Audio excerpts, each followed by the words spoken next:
Chad, Deion Sanders recently joined the Rich Eisen Show, and part of the discussion was in regards to how he recruits and the type of players he's looking for. And his answer is something that only Deion Sanders as a head coach can say. Can you tell who that is just by talking to him now that you're walking in the living rooms and you're seeing more and more and more? We have different attributes: smart, tough, fast, disciplined with character. Yep. We're looking at now quarterbacks are different. Yeah. We want mother, father, dual parent. Mm-hmm. We want that kid to be 3, 5 and up because he's got to be smart. Mm-hmm. Not bad decisions off the field at all, Mm-hmm. because he has to be a leader of men. It's so many different attributes and what we look for when we see a quarterback. And you would love a coach's son. Somewhere that the coach has coached him, and I'm not going down my road. I see you smiling because I know who your quarterback is he's right talking now. about my son. I didn't just build a template for my son, but that's what really we look for in quarterbacks. Different positions are different. Like O linemen, I look for dual parent homes, right? A strong father that they adhered to, right? Smart kid, at least 3.3 and above. You're also describing Hurts. Yeah, tough. Well. I mean, physical. I mean, offensive lineman. Defensive lineman is totally opposite. What do you mean? Single mama, trying to get it. He's on free lunch. I mean, I'm talking about just trying to make it. He's trying to rescue mama. Like mama barely made the flight. Trying to get out the mud. And I want him to just go get it. It's a whole different attributes that you look for in different positions, and we have that stuff just chronicled. We know what we want, and we go get it. There's the head coach at Colorado, Deion Sanders, describing exactly what he's looking for positionally with the parental background and more, position by position. Chad, what Deion said as a head coach, he's the only one that can say it and not make headlines with this. Well, I don't know that he's the only one that could say it, but he's definitely one of probably a select few that could get away with it. If Mike Gundy said that, he's probably fired or at least suspended or having to issue an apology. Let's put it that way, right? Yeah. Just stating the obvious here. I have zero issue with what he said, first and foremost. No problem with it at all. I do think it's covered completely different if it's not Deion Sanders saying that. Everything he said, Hutton, is something that we've heard from college coaches before in private conversations.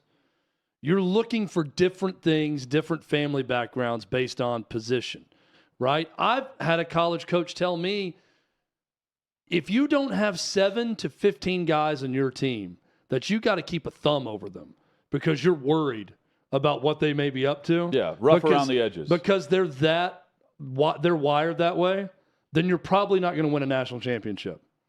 Now, when coaches get to the podium and talk about culture and family and student athletes and all those things are things they're not going to say. I love the fact that Deion Sanders feels empowered and emboldened enough to say what he feels. So I'm never going to crush a guy for being honest. I think those comments are covered very differently if it's not Deion Sanders saying it, especially when you get into, I want a defensive lineman from a single parent home, right?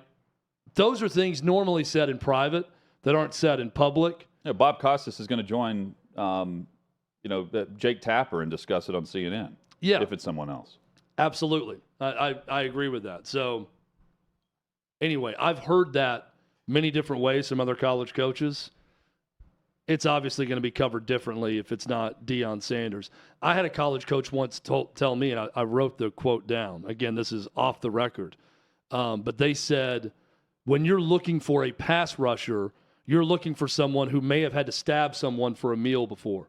Yeah, with the mentality of well, not just mentality, but they want someone from an underprivileged upbringing that has had to get down and dirty at times in their lives, and that's that hungry.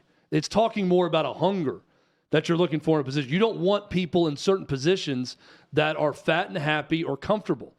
2-parent homes of wealth aren't necessarily looked at as a great thing at certain positions. These are facts about coaching and what guys are looking for. You're just never going to hear it laid out in those terms like Deion Sanders did for Rich Eisen. We had Jim Washburn on the show a week or so ago, and a former defensive line coach in the NFL who would put up all the players that had played for him would, on the second contract after playing under him and that defensive line, would get paid. Not necessarily with the team he was coaching for, right? But would get paid. And on the wall in the meeting room on the defensive line, he would have the millions on signing bonuses and full contract terms for every player underneath Wash.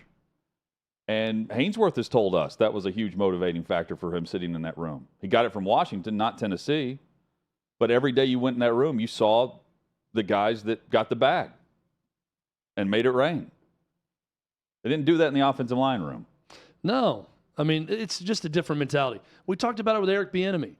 You know, people were chiming in on the YouTube chat, and they're saying, well, Tyreek Hill did this, and this player did that, and they're allowed to get a check from the NFL. So why would Eric Bieniemy's past rap sheet stop him from being a head coach?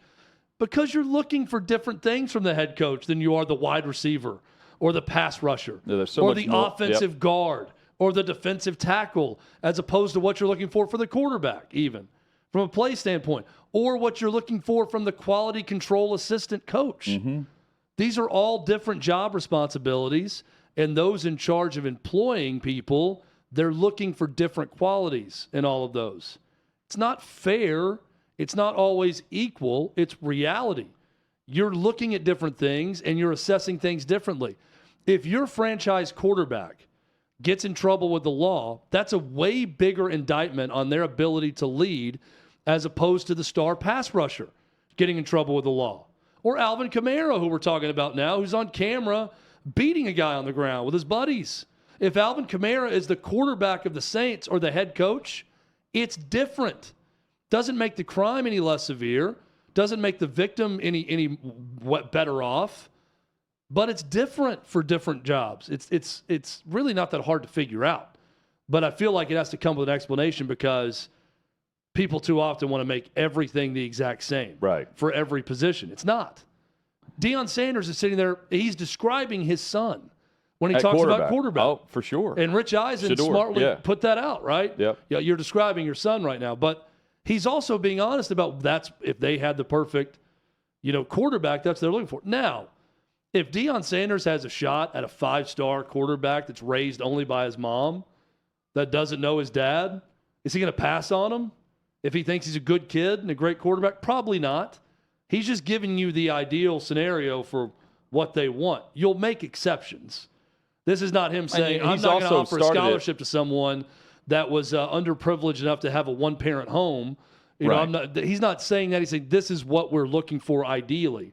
As well as the structured elements of what they want in every single player, which he led with, right? Their tentpole must-haves. And then the background of what they're looking for positionally, which is, again, you won't hear that from any other coach across any platform.